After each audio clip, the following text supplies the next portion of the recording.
भारत में जो पहले सोने के सिक्के चले, चलिए उनकी कहानी को जरा फटाफट समझते हैं। तो भारत में पहली बार बड़े पैमाने पर सोने के सिक्के चलाए किसने थे? देखिए, ये कहानी सिर्फ एक राजा की नहीं है। ये तो एक छोटे से सिक्के में छिपे बड़े बड़े राज खोलने जैसी है। एक ऐसा सिक्का जो हमें उस जमाने के ट्रेड, कल्चर और दुनिया के साथ भारत के कनेक्शन के बारे में बहुत कुछ बताता है। चलिए, इसकी 3 खास बातें समझते हैं। पहला, ये सिक्के जारी किए थे कुषाण शासक विम कडफिसेस ने, जो सेंट्रल एशिया से आए थे। आप समझिए, लगभग 90 ईस्वी के आसपास उन्होंने ही पहली बार भारत की इकोनॉमी में बड़े लेवल पर सोने के सिक्के चलाए। दूसरी बात, सिर्फ सोना ही कमाल का नहीं था, डिजाइन भी बड़ा जबरदस्त था। पता है क्या इंटरेस्टिंग है? सिक्के के एक तरफ तो राजा की तस्वीर थी और दूसरी तरफ भगवान शिव की, जिन्हें उस वक्त ओइशो भी कहते थे।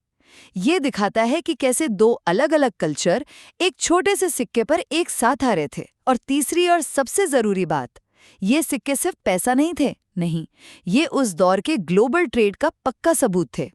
इन्हीं सिक्कों की वजह से रोमन एम्पायर तक व्यापार के रास्ते खुल गए थे। तो कुल मिलाकर विम कडफिसेस के ये सिक्के सिर्फ मेटल के टुकड़े नहीं थे, ये तो एक तरह का ऐलान था कि भारत अब वर्ल्ड ट्रेड का एक बड़ा खिलाड़ी बन चुका है। और यहीं से सोने को भारत की ताकत और पहचान का सिंबल बनाने की शुरुआत हुई।